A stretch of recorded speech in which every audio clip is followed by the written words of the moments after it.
Once in the valley of Zarashan River, the Sogdiana, one of the oldest civilizations in Earth, had appeared, which served as corridor where dialogue of cultures, nations of the East and West had a place.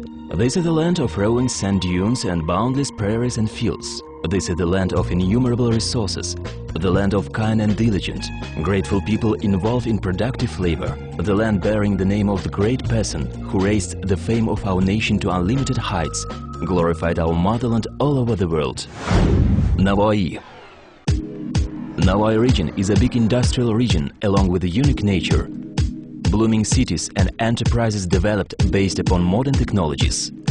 The region itself speaks saying, over there is a dialogue between the past and the present. Navoiy region, while populated with 3% of population of Uzbekistan, it has a bit more than 850,000 people, produces around 6% of gross domestic product. Positive trends of economic growth of Navoiy, hat-tricked after Uzbekistan acquired its independence, allow attract more and more foreign investors. Economy of the region is mostly dominated by mining, metal mining, chemical industries, industry construction materials, represented by the largest Navoiy mining and metallurgy combine.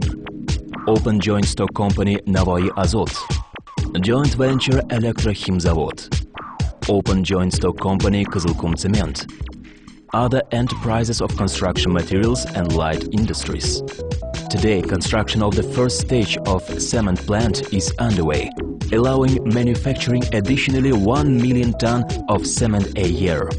Possessing such a huge economic potential, Navoiy still has enough manufacturing premises with ready-to-employ engineering, communications and labor forces for fostering establishing of joint ventures. Down on the road between Bukhara and Samarkand on the deserted prairie of Malik Chul, a traveler's sight is caught by a residential estate of duplexes.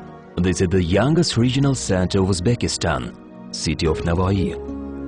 Navoiy city is just different from other cities of Uzbekistan with the fact that there are no yards and outskirts as traditionally are common. A green belt and well-furnished irrigation ditches are distinctive sides of the city. Thanks to the green belt, an air in the capital of red sands is clear and fresh, and the pace of life seems energized. In none of the country in the world a gold rush put afoot. There was such a planned, widespread construction. Within very short period, unique manufacturing facilities had been set up, duplexes took a rise, squares with fountains appeared, and all of those thanks to people who by their everyday efforts augment the riches of their land, their country. Main heroes of this land live here, gold miners.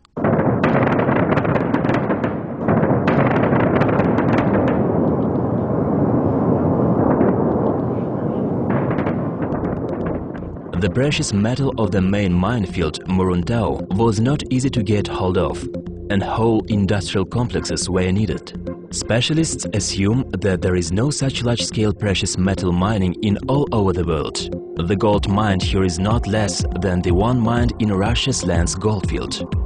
For the last 40 years of mining on the goldfield, more than 1,165 billion cubic meters of mountain rocks were extracted and transported from the gold fields. Annual productivity reached 300 million tons of ore. Besides gold-bearing Muruntau, also there is a Tashkura pit, where 1 million ton of phosphorite ore is mined per year, needed for manufacturing of mineral fertilizers for agricultural purposes. Navoiy region by right is considered as the richest region in Uzbekistan, possessing large deposits of silica, granite, marble, precious and rare earth metals, uranium, basalt and a number of other mineral resources. Definitely fine-tuned operations of those industrial giants, all of the industrial and manufacturing complexes require accurate operations of infrastructural divisions. Navoiy region is advantageously located within the crossroads of automobile transportation corridor E40, connecting Europe with China. The region had the longest length of automobile roads, 4,196 kilometers. Annually, more than 9 billion sums are allocated for reconstruction, repair and maintenance of the roads. There are 8 railway stations for servicing passengers and shipment of cargo in the region. There is a railway terminal in Navoiy city for shipping goods to Europe and Asia. Railway routes of the region are leading to the seaports of Iran and Turkey in the south and to the ports of the Black and Baltic Seas in the west. There is a newly renovated international airport in Navoiy region, capable of receiving and servicing all types of aircrafts. Also, there are custom stations and warehouses in Navoiy region. A Trans-Asian fiber optic communication main route passes through the Navoiy region, which enabled the development of access to the internet, and now the number of internet users equals to 54,000. Naturally, the whole infrastructure requires an operation of well-established system of training highly skilled specialists. In Navoiy Mining and Metallurgy Institute and Navoiy State Pedagogical Institute, young people are trained in such fields like ore mining and processing engineering, electrical engineering, etc. In 48 professional colleges, training of highly qualified specialists in energy, mechanical, engineering, aircraft building, chemical, oil and gas, pharmaceutical, textile, mining and metallurgy, agriculture, construction materials industry and other is underway. The youngest and the largest territory-wise Navoiy region also has enormous tourist potential. The Kızılkum Desert attracts people by its wonderful rich nature. Here you can find well-known Sarmish Tract, where one of the biggest treasures of rock paintings, petroglyphic paintings, were found, taking us back the Stone Age, the Bronze Age and the early Iron Age. They represent a collection of ancient documents delivering information through times, engraved on rocks and telling about the lifestyle, history of our ancestors who lived here, starting from great antiquity. There is an antique complex Chashma in Nurata district, a place of pilgrimage of believers and one of the most important centers of Islam in the region.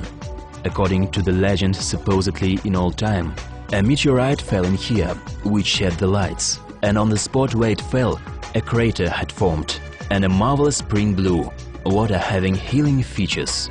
A temperature in the holy Nurata spring is constant, 19.5 Celsius. Thanks to the silver, the water does not decay if kept extended period of time. The fish in the spring is also deemed sacred and esteemed by people.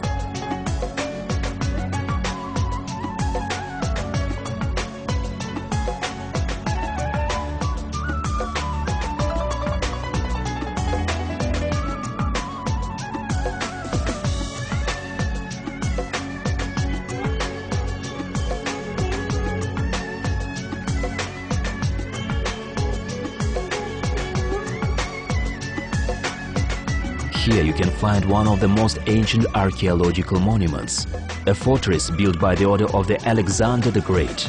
Seeing all these ruins, it's difficult to believe that formerly it was surrounded by strong walls and towers. Unfortunately, the time does not spare anything.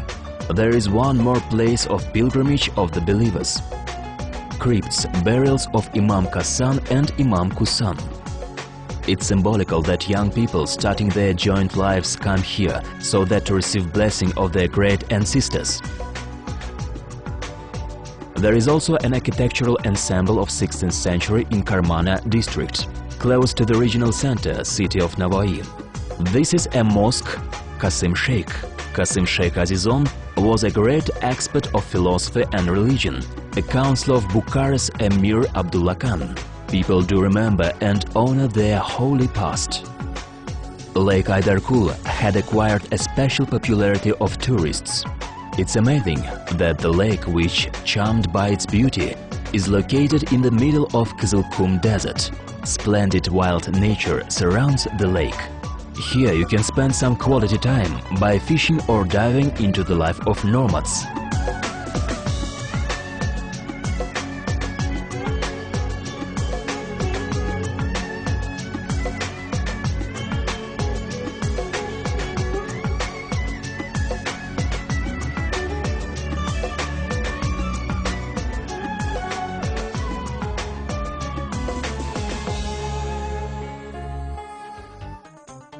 A number of hotels are rendering all necessary services to tourists in Navoiy region.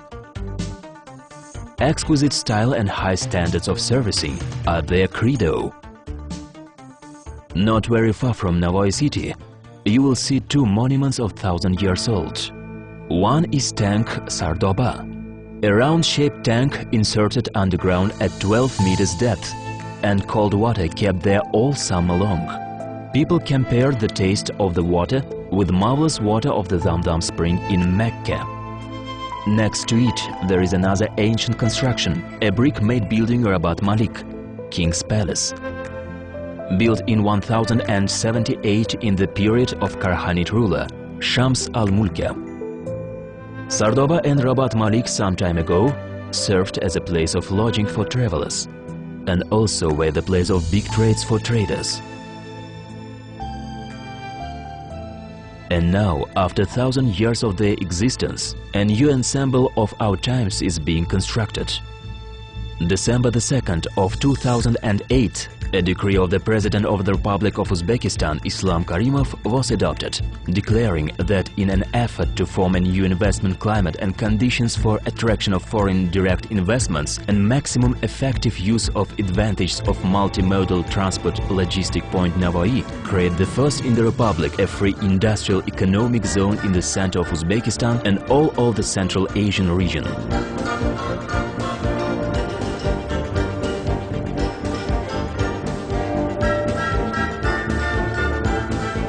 On the territory of 600 hectares in a first-hand proximity from Navoiy International Airport, operated by Korean Air and E40 automobile transportation corridor, directly connecting Beijing and Paris, of international railways leading to all seaports of the Eurasian continent.